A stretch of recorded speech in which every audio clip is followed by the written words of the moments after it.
Speaking of the best husband, I want to tell you a story.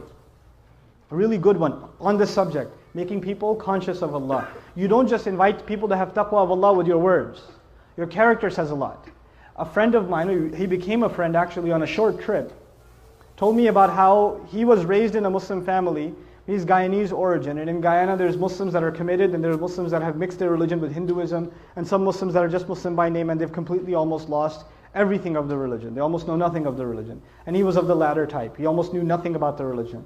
So as he was growing up in New York, he almost completely just wasn't even practically Muslim.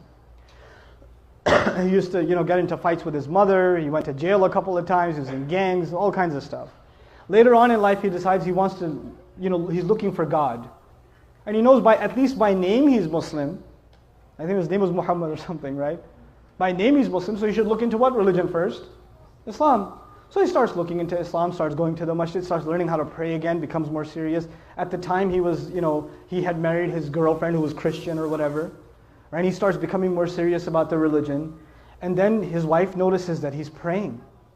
And the beer is gone from the fridge. And he's not going out with his drinking buddies. And he doesn't go to Atlantic City on the weekends. He's a different guy. Something's changed, And he doesn't say anything to her.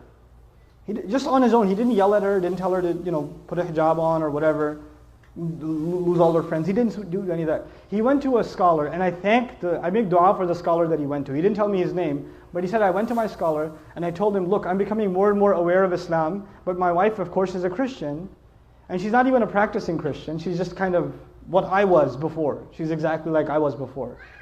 How do I help her? He said, don't tell her a thing about Islam, just be the best husband you can be, and to do that, just study what kind of a husband the Prophet was. Just do that. Don't worry about what you need to tell her. Worry about being the best possible husband, and that is the sunnah of the Messenger. The Messenger would buy his wife gifts. The Messenger would joke with his wife. The Messenger would spend time with the mother of the believers. The Messenger would praise and compliment the mother of the believers. I'm mentioning that on purpose, guys. He would compliment them. You guys eat the first morsel of food in iftar, like, And the wife says, what? You go, nothing. Right? You drink, some of the desis here drink the first little sip of lassi. Look, I know the economy's bad, but are we really that short on sugar? Very painful for you to say a compliment. I understand, especially for those of you that come from my original country, Pakistan. For you to give a compliment to your wife can cause an ulcer. So I understand, but it's a sunnah, guys. Good food. That's amazing.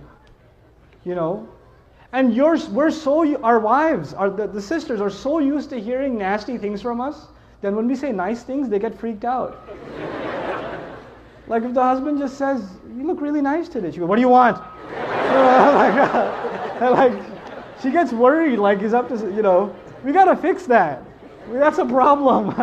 It can't be healthy. So he starts doing these things with his wife. And in the beginning, he used to argue with her sometimes about Islam and tell her how Christianity doesn't make sense. How can 3 be 1 and 1 be 3? All those kinds of arguments, you've heard them before, right? And none of those would work with his wife. None of them. He's like, no, I'm a Christian and that's it. Jesus is in my heart. Leave me alone. 3 years go by. He stops talking to her about Christianity and how dumb it is or whatever. Stops debating with her. He's just being what he can be as the best husband. And one day he's making maghrib and his wife joins him in salat. And he's in salat. It messes up his salat. Right? What's happening here? Right? Yeah. Can we go a break for after 5 minutes? Yeah, we can give a break in 5 minutes, sure.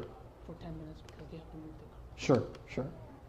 So, he gives, after salat, he looks at her and he goes, what happened? And she goes, what? Nothing. And he goes, no, you have to tell me what happened. And of course she says what pretty much any wife would say, it's complicated. All right?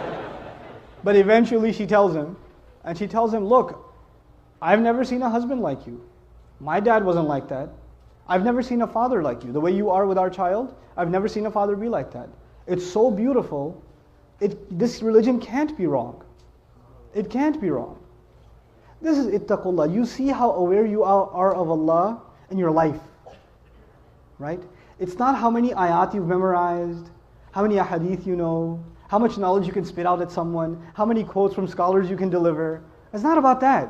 How are you living your life? People can see that. You're calling people to the taqwa of Allah. حَقَّ تُقَاتِهِ وَلَا تَمُوتُنَّ إِلَّا وَأَنْتُمْ مُسْلِمُونَ. And that's the next part.